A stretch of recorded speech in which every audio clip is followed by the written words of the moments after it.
अनचाही शादी में प्यार 49। जिया कपड़े चेंज करके नीचे आती है। ममता जी और अनीता जी की मदद करने लगती है। अनीता जी अभिलाष जी के लिए कुछ नाश्ता बनाकर लेकर जाती है। जिया रसोई में थी, नमकीन बना रही थी। ममता जी भी कुछ देर आराम करने को कहकर बाहर आती है। जिया ममता जी की तरफ देखकर बड़ी माँ, ममता जी वहीं रुक कर जिया की तरफ देखती है।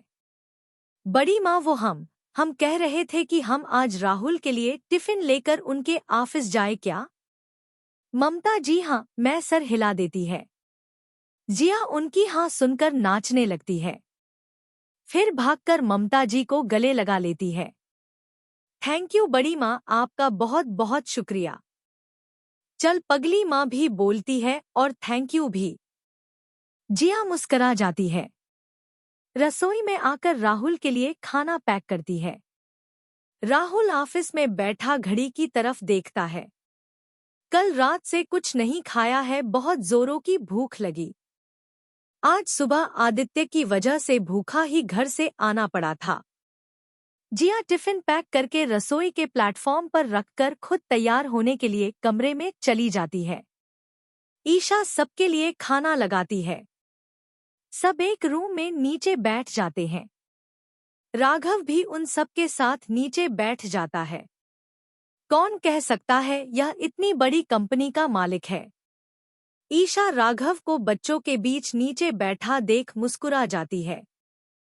पलंग पर सिर्फ ज्योति बैठी थी। ईशा सबके लिए थाली लगाती है। सभी औरतें मिलकर सबको खाना परोसती हैं। दाल चावल, ईशा के हाथ की आलू के सब्जी और पराठा, सब में बहुत अच्छी सुगंध आ रही थी। राघव की नजर बार बार ईशा पर जा रही थी। सिंपल सूट में बहुत प्यारी लग रही थी वो। शाम के 4 बज चुके थे। सब मौज लेकर खा रहे थे। ईशा एक थाली परोस कर ज्योति की तरफ लाती है। ज्योति को सहारा देकर उसे पलंग के सहारे बैठाती है। फिर उसे खाना अपने हाथों से खिलाती है। ईशा दीदी, आपने बहुत अच्छा खाना बनाया है। वहां बैठे सब बच्चे ईशा की तारीफ कर रहे थे। ईशा सबकी तारीफ पर मुस्करा देती है, पर उसे लग रहा था राघव भी उसकी तारीफ करेगा, पर वो तो सिर्फ खाने पर ध्यान दे रहा था। राघव खाना खाते वक्त यह सोच रहा था, यह अभी चाहता क्या है? पहले ईशा को अपना शिकार बनाया, फिर हिमा को भी। कोई तो है जो इसे मिला हुआ है, पर कौन हो सकता है? ईशा राघव की तरफ देखकर, राघव जी कुछ परेशान लग रहे हैं। लगता है कुछ हुआ है। हिमा, हिमा तो ठीक है ना? हमें सुबह वहां जाना था, हम तो भूल ही गए थे। जिया बाथरूम से बाहर आती है। रेड कलर का शरारा सूट पहने, बालों को खुला रख रखा था। हाथ में रेड कलर की चूड़ी थी। छोटी सी बिंदी रेड कलर की।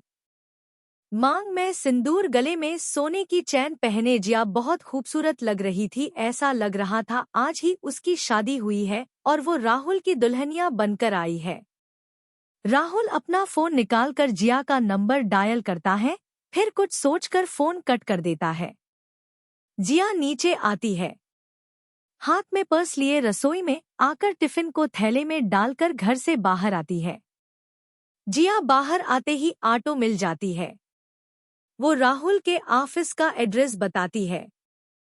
उसे पता था राहुल राघव के यहाँ काम करता है, उसके अलावा किसी को पता नहीं था।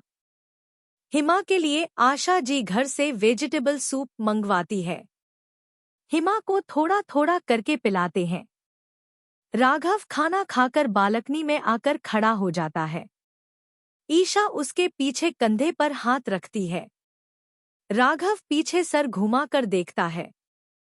क्या हुआ राघव जी, आप कुछ परेशान लग रहे हैं, सब ठीक है ना?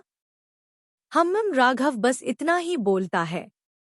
राघव जी आपकी पत्नी है, हम इतना तो आपको समझने लगे हैं।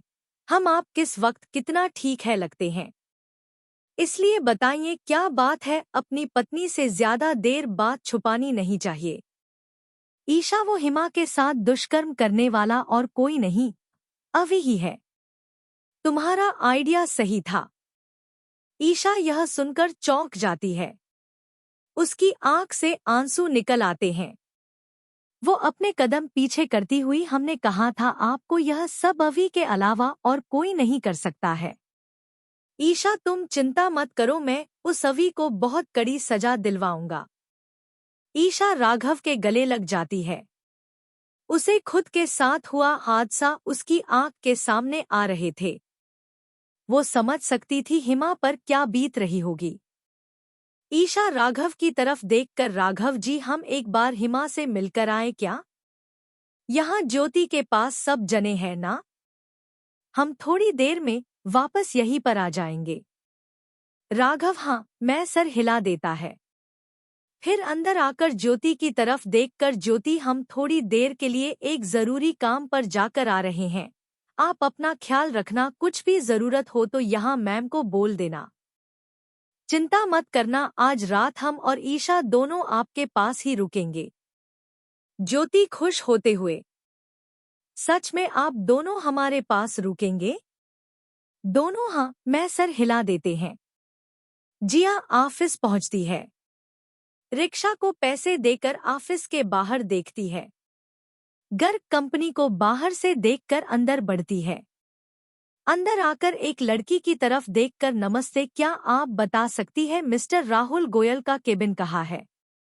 जी पर आप कौन? हम ऐसे किसी का भी केबिन नहीं बता सकते हैं। वहां खड़ी मानवी जिया की तरफ देखकर बोलती है। जिया मानवी को ऊपर से नीचे तक देखती है। फिर मुस्कुराती हुई, मैं उनकी क्या लगती हूँ? यह बताने के मुझे कोई जरूरत नहीं है। आप खुद मिस्टर राहुल से जाकर पूछिए, आपसे मिलने मिसेज जिया गोयल आई है। मानवी जिया गोयल का नाम सुनकर उसे थोड़ा थोड़ा लग रहा था, कहीं यह राहुल की पत्नी तो नहीं। अगले भाग में कैसा लगा आज का भाग जरूर बताएं। धन्यवाद।